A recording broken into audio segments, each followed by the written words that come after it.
What's up, everybody? It's PJ here with the SRNA Drip, and today I want to talk to you guys about what it took for me to get in-state tuition, because that was huge for me this semester. So let's get into it.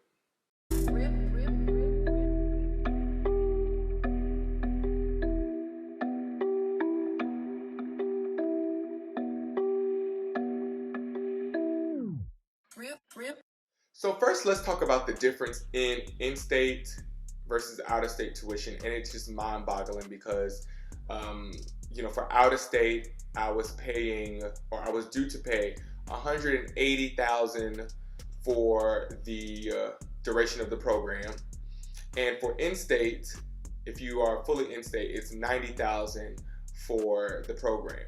So I knew that I definitely wanted to get in-state tuition. So there's a petition that you can do, and I'm gonna read off the requirements. And it most likely should be the same for all schools, but definitely check your school's website because they have a listing of what they require in order for you to petition to become an in-state student.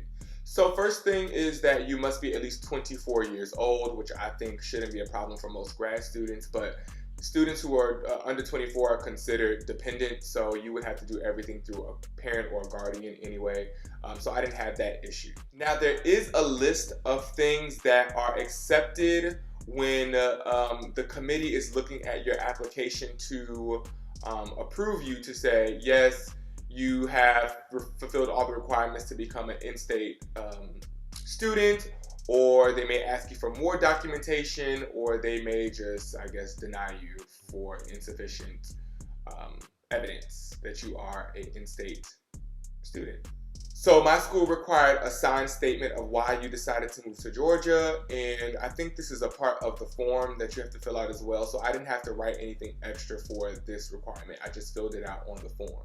Next, and this was highlighted, this was bolded, so I guess the bolded items carry more weight than the other items, and a copy of your state tax return or federal tax return that shows your Georgia address. Actually, I take that back. The bolded is the state return with your address, and then the next requirement that you could have is your federal return with your Georgia address. Copies of your most recent W-2s, which I did not have because I've never really worked in Georgia, but I traveled, so I just put the travel agencies that I traveled with as part of my recent employers, but I didn't have any W-2s to support that I was a Georgia resident, so I didn't use that.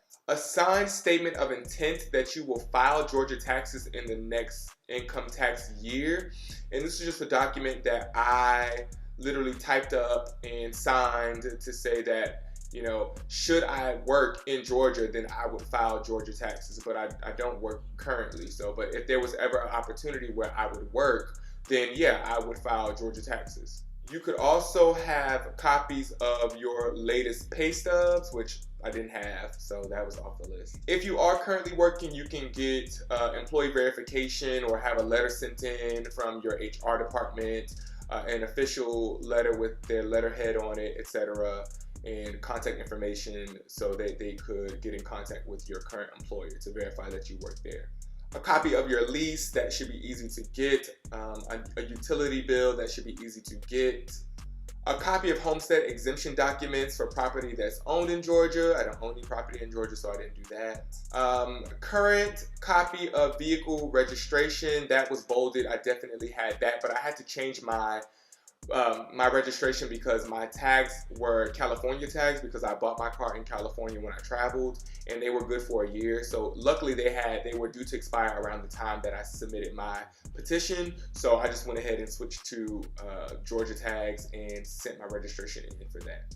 Current copy of your driver's license or state issued ID for the state that you're requesting residency in, which is huge, and you have to have had proof of domicile in that state for 12 consecutive months. So, the earlier you can switch your license over, then the better, because you can only apply, or for what I know, you can only apply if you have if you've lived in that state for at least a year, consecutive year, which I had, so that was great. You can give a copy of your Georgia voters registration, which I had as well. Any professional or business licenses that you may have. So of course I have my Georgia nursing license, so I sent that in as well. Like I said, any copies of bills, utility bills with an address on it and your name, sent that in.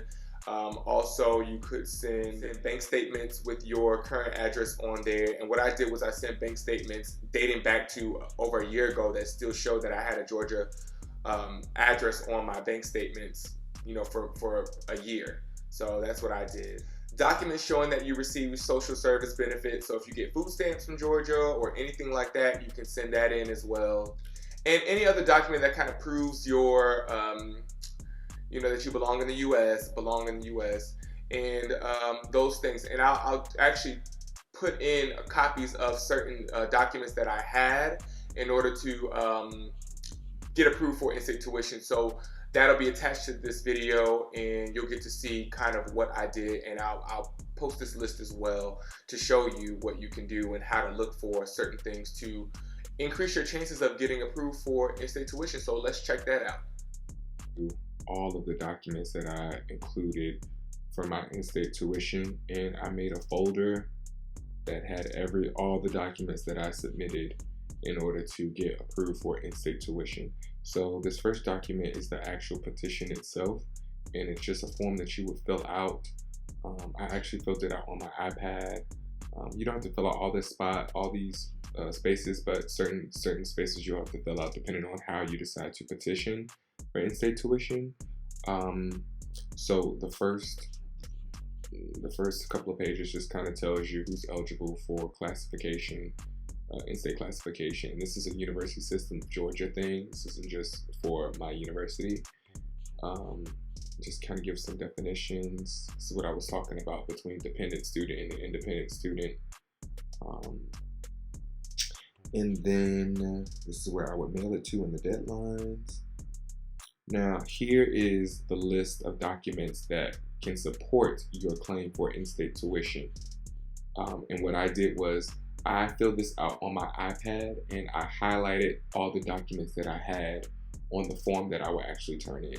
So the signed statement of reason for moving to Georgia, a copy of your federal tax return with the IRS, a signed statement of intent to file Georgia income tax return for the current year of filing status, copy of a lease, current valid vehicle registration in Georgia, valid driver's license, voter registration, business or professional licenses, bills that show a Georgia address, and copy of a bank statement that shows a Georgia address.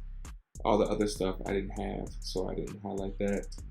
And then you fill all your information out, and then you have to check what category you used, etc., etc., etc., etc., etc.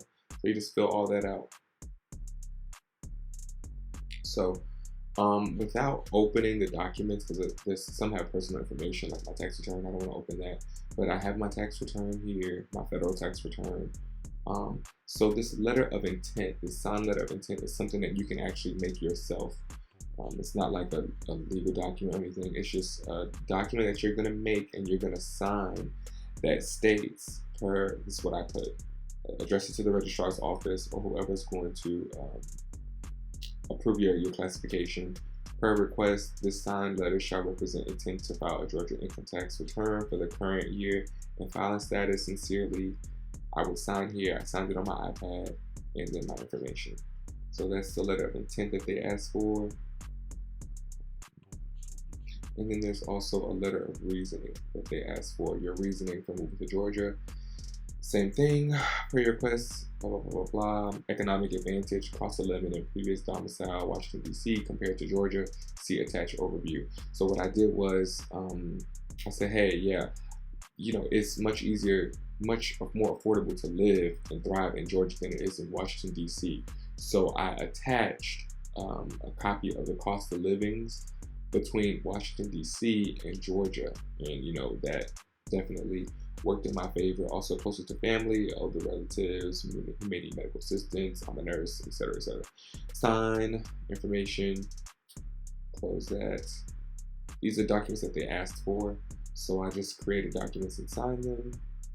Lease, my bank statements that show, I got bank statements from a year ago and now, so it shows a Georgia address on both.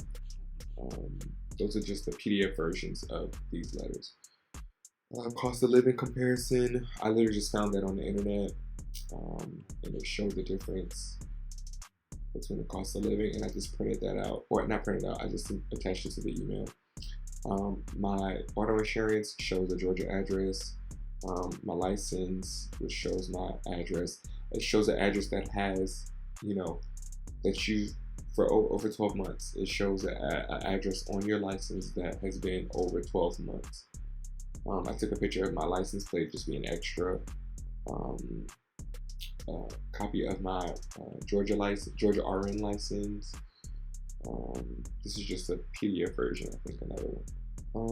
What is this? Oh, my voter's registration card, utility bills, vehicle registration, voter's registration, Georgia insurance. These are my insurance cards, and then the actual tuition petition itself. So that's what I did. I kept all that in a folder, and then I just attached it to the email and sent it off.